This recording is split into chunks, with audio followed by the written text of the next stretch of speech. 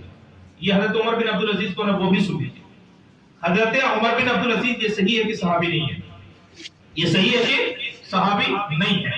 لیکن آپ اتنا یاد رکھو ان کی خلافت کو بعض مفکرین محدثین مورخین نے خلافت راشدہ کے معنی مانا ہے. حضرت عمر بن عبدالعزیز کی خلافت کو خلافت راشدہ کے معنی مانا ہے. الحمدللہ اتنے متقی پرہیزگار اور اتنے اعلیٰ منصب پر فائز تھے کہ فرمایا جاتا ہے آپ کے زمانے میں شیر اور بکری ایک ہی گھاٹ پر پانی پیا کرتے، ایک ہی گھاٹ پر پانی. اتنے تدین کے اعلیٰ درجے پر فائز تھے. لیکن صحابی نہیں تھے نا، لیکن صحابی نہیں تھے. حضرت عبداللہ ابن مبارک رضی اللہ تعالیٰ عنہ سے پوچھا گیا آپ بتائیں ان دونوں میں افضل کون ہے؟ اللہ اکبر، جلال سے آپ کا چہرہ سرخ ہو گیا. حضرت عبداللہ ابن مبارک کا چہرہ سرخ ہو گیا. ارشاد فرمایا تم افضلیت کی بات کرتے ہو، ان دونوں میں افضلیت کی بات کرتے ہو؟ اللہ اکبر. امیر معاویہ اپنے زمانے میں سرکار کے زمانے میں سرکار کے ساتھ جس جہاد میں شریک رہے اور جس گھوڑے کے ساتھ شریک رہے اس کے ناک میں جو غبار جمع تھا وہ غبار بھی عمر بن عبدالعزیز سے افضل ہے. وہ غبار بھی حضرت عمر بن عبدالعزیز سے افضل ہے. کیوں؟ کیونکہ یہ شرط کہ انہوں نے رسول اللہ کا زمانہ پایا، یہ شرط حضرت عمر بن عبدالعزیز کو حاصل ہے. حضرت عمر بن عبدالعزیز کو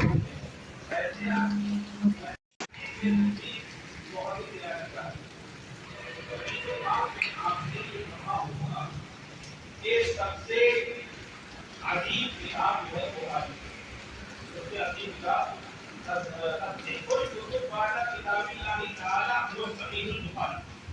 اللہ تبارک و تعالی یعنی قرآن کریم کے بعد دنیا کی صحیح ترین کتاب جو ہے وہ بخاری. وہ کیا ہے؟ بخاری.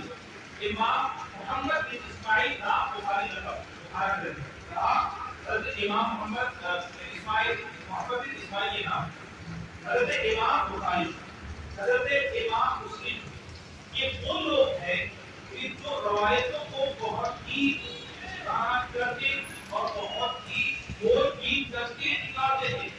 اگر روایت بیان کرنے والے کی زندگی میں کبھی بھی ایسی بات آ جاتی کہ اس نے کبھی جھوٹ بولا یا دھوکہ دیا یا شہادت ہے منزل کے لیے یا اس طرح کی کوئی خرابی آ جاتی فوراً اس کی روایت کو رد کر دیا کرتے ہیں.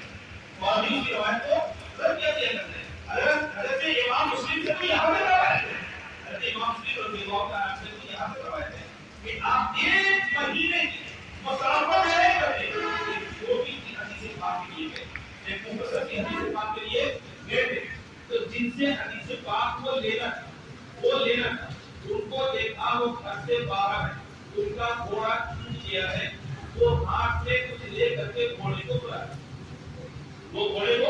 رہے تو بتایا کہ یہی وہ ہے جو یہ حدیث پاک جو ہے وہ روایت کیا. حضرت امام مسلم ان کے بعد ہے دیکھا اس حال میں کہ ان کا گھوڑا جو تھا وہ نکل گیا تھا اور اب ظاہر سی بات ہے کہ آج کے پیچھے جائے تو وہ بھاگے گا.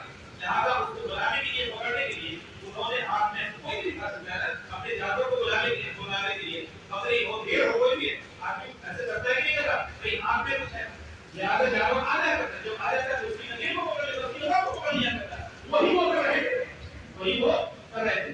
تو جب گھوڑے کو پکڑ لیا تو حضرت امام مسلم نے یہ ساری چیزیں دیکھی. اب ہاتھ میں کچھ ہوتا تو نہیں ہے لیکن ایسے دکھایا جاتا ہے روٹی مار کر کے تاکہ گھوڑا یا جانور یہ سمجھے کہ کوئی چیز کھلانے کے لیے رہا ہے، وہ چیز کھلانے کے لیے وہ کبھی بات ہے اس کے بعد اس کی لگام اٹھا کو پکڑ لیا جاتا ہے. اللہ اکبر. حضرت امام مسلم نے آپ نے کچھ سکھایا کہا کہ گھوڑے کو پکڑنے کے لیے یہ تو گھوڑے کو پکڑنے کے لیے اللہ وہی سے حضرت امام مسلم ایک مہینے کا سفر کر کے تھے، ایک مہینے کا سفر کر کے واپس پلٹ گئے. اسے انہوں نے بلایا امام مسلم آئیے حدیث پاک کیوں نہیں لیتے؟ میں تو دینے کے لیے تیار ہوں. آپ تو آئے تھے اسی کے لیے نا، ایک مہینے کا آپ نے سفر کیا نا، اسی لیے تو آئے تھے کہ آپ حدیث پاک دیتے. ارے میں دینے کے لیے تیار ہوں. کہاں میں دینے کے لیے تیار ہوں.